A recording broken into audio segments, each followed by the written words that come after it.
Charles et Celia étaient sur le point de se tenir la main, lorsque soudain un homme mystérieux commence à frapper les gardes. Personne ne savait qui était cet homme, mais il se dirigeait droit vers Celia. Ryu exécutait son plan, éliminant un par un tous les soldats, jusqu'à ce qu'il atteigne finalement Celia. Ryu donne un coup à Charles pour le faire taire, tandis que Celia ne savait pas comment réagir. Elle était en train d'être enlevée par cet homme mystérieux, sous les yeux de tous les comtes et aristocrates venus pour assister à ce mariage. Par télépathie, Ryu lui demande si elle est obligée de se marier avec Charles. Il lui explique qu'il l'a toujours admirée et aimée du fond de son cœur et qu'il veut le meilleur pour elle. Il lui demande de prendre une décision, si elle veut vraiment se marier, il partira immédiatement. Celia lui demande où ils iront après tout cela. Ryu lui répond qu'ils iront dans un endroit lointain, sans problème. Il lui promet de la protéger et de réaliser tous ses rêves. Celia ne peut contenir ses sentiments et avoue qu'elle ne souhaite pas se marier. Ryu comprend et décide de continuer avec cet enlèvement supposé. Ryu crie à Charles et explique qu'il enlèvera sa fiancée en guise de punition pour l'avoir humiliée dans le passé.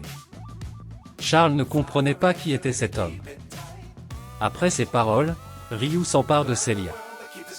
Il était très habile en magie et en combat, et aucun soldat ne pouvait l'arrêter.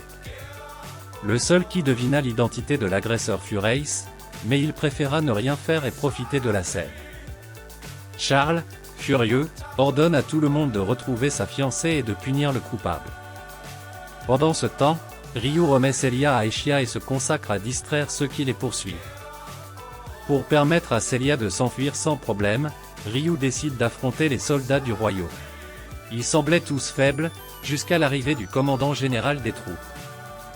Le commandant affronte directement Ryu. Le combat était très équilibré, aucun des deux ne laissant une chance à l'autre. S'il continuait, le commandant risquait d'être défait, il n'eut donc d'autre choix que de renforcer son épée céleste. Un pouvoir écrasant s'abattit sur Ryu. L'attaque était si puissante qu'elle désintégra complètement Ryu.